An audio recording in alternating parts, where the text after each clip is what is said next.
Assalamualaikum warahmatullahi wabarakatuh. Selamat datang, selamat berjumpa kembali di channel Islam Nusantara yang masih setia dan standby di ujung selatan Pulau Jawa. Kali ini kita akan membacakan berita dari detiknews.com. Tolak perpanjangan masa jabatan Kades, ICW kemukakan data korupsi desa. Jadi beberapa waktu yang lalu ada demo atau permintaan dari para kades seluruh Indonesia yang minta diperpanjang masa jabatannya dari 6 tahun menjadi 9 tahun. Nah, hal ini mendapat penolakan dari ICW. Kita baca saja beritanya. Kelompok Anti Korupsi Indonesia Corruption Watch atau ICW mengkritik usulan perpanjangan masa jabatan kepala desa atau kades dari 6 tahun menjadi 9 tahun sampai 27 tahun.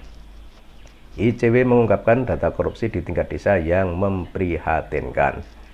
Korupsi di level desa konsisten menempati posisi pertama sebagai sektor yang paling banyak ditindak atas kasus korupsi oleh aparat penegak hukum sejak 2015 sampai 2021, kata ICW dalam siaran persnya Jumat 27 bulan 1 2023.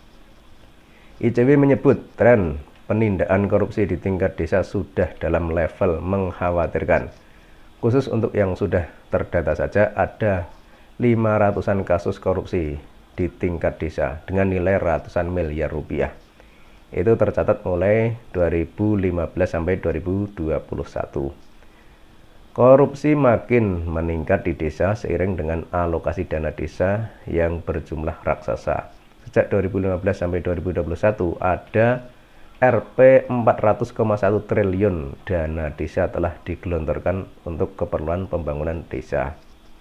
Namun di sisi lain, belum ada mekanisme pencegahan korupsi yang efektif di level desa. Malahan, kini muncul usulan perpanjangan masa jabatan Kades. Usulan tersebut sama sekali tidak relevan dengan urgensi kebutuhan pembenahan desa.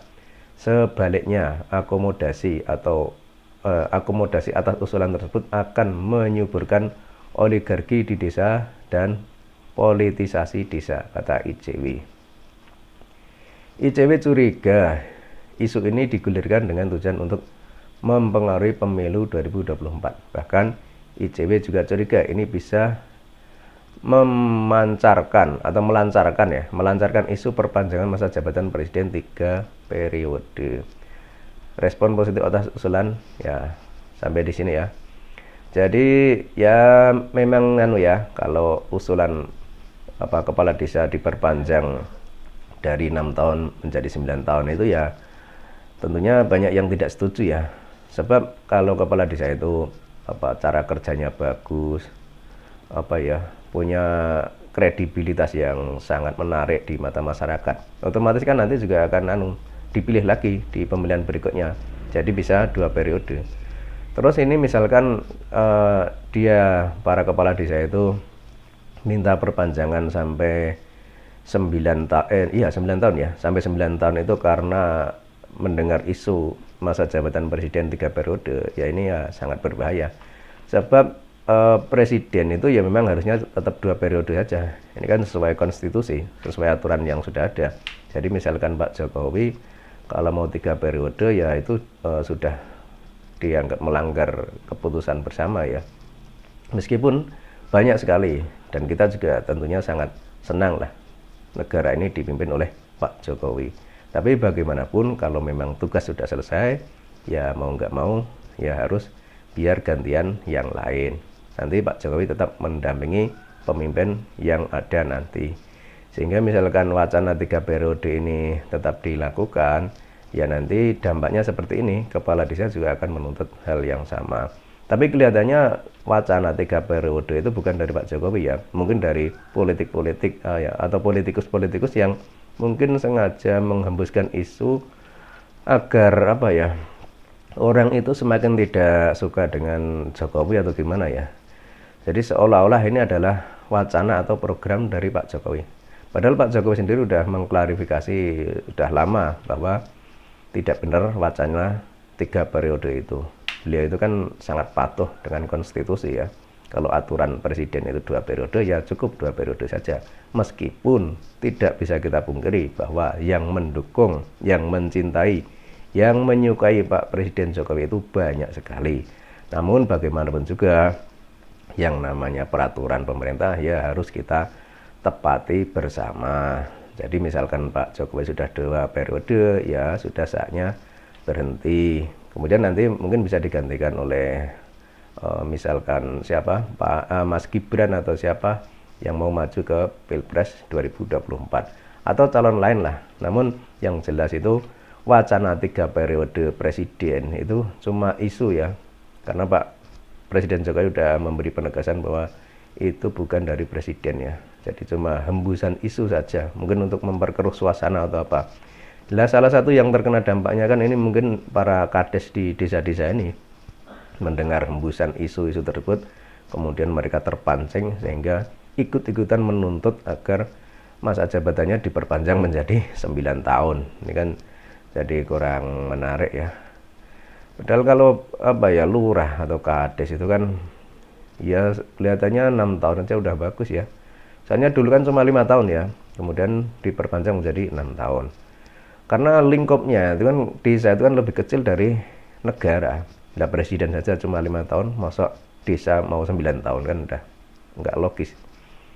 Paling nggak itu ya sama lah. Misalkan presiden itu 5 tahun, ya kades ya 5 tahun. Dan ini malah udah ada kelonggaran. Kades malah sudah 6 tahun, malah melebihi jabatan presiden. Kan seharusnya ini sudah luar biasa. Nah, ya seharusnya tidak perlu untuk menuntut atau meminta perpanjangan lagi menjadi 9 tahun. Jadi nanti ya makin anu aja lah, makin apa, kesan demokrasinya itu ya kurang bagus, itu aja lah. Dan ini saya sepakat ini misalkan apa ada penolakan atau tidak setuju dengan adanya permintaan para kades yang ingin meminta atau menuntut agar masa jabatannya diperpanjang menjadi 9 tahun. Dan sekali lagi ini ya menjadi isu gorengan yang sangat menarik ya, karena ini kan secara tidak langsung juga agak menyudutkan Pak Jokowi. Jadi seolah-olah yang memicu itu kan Pak Jokowi, karena ada hembusan kabar yang mengatakan bahwa Pak Jokowi akan 3 periode. Padahal itu sekali lagi adalah kabar hoax atau kabar bohong. Sebenarnya Pak Jokowi itu cuma 2 periode saja. Dan si para kades ini mungkin kemakan hoax atau kabar bohong tadi yang menyatakan bahwa Pak Jokowi akan 3 periode. Jadi seperti itu ya. Nanti para kepala desa itu harusnya lebih apa ya, lebih teliti, lebih jeli lagi lah untuk menyaring-nyaring informasi, terutama yang berhubungan dengan pemerintahan, yang berhubungan dengan presiden. Tapi ini si ICW ini menyorotinya dari sisi lain ya. Ini menyoroti kades ini karena dari segi anggaran ya, katanya banyak sekali korupsi mulai dari tahun 2015 sampai 2021, dan tidak ada apa ya istilahnya itu tim khusus atau cara khusus untuk menyelidiki mereka. Dan ini mungkin masukan bagi pemerintah juga. Pemerintah mungkin perlu membentuk tim khusus yang khusus menyelidiki anggaran desa gitu ya. Jadi nanti ada tim yang apa ya, mengecek, menyelidiki anggaran yang dialirkan ke desa-desa itu berapa, kemudian dicek kebenarannya, kemudian dicek lagi pemanfaatannya atau penggunaannya itu untuk apa. Jadi jangan sampai anggaran dari pusat itu sekian miliar sampai desa cuma diselewengkan, itu kan sangat disayangkan dan kasihan juga rakyat, karena itu kan anggaran untuk rakyat. Jadi nanti kedepannya mungkin perlu pembenahan hal seperti itu ya. Itu kalau pendapat saya. Kalau pendapat Anda ya terserah. Jadi dari saya cukup sekian, nanti kita sambung lagi di berita berikutnya. Assalamualaikum warahmatullahi wabarakatuh.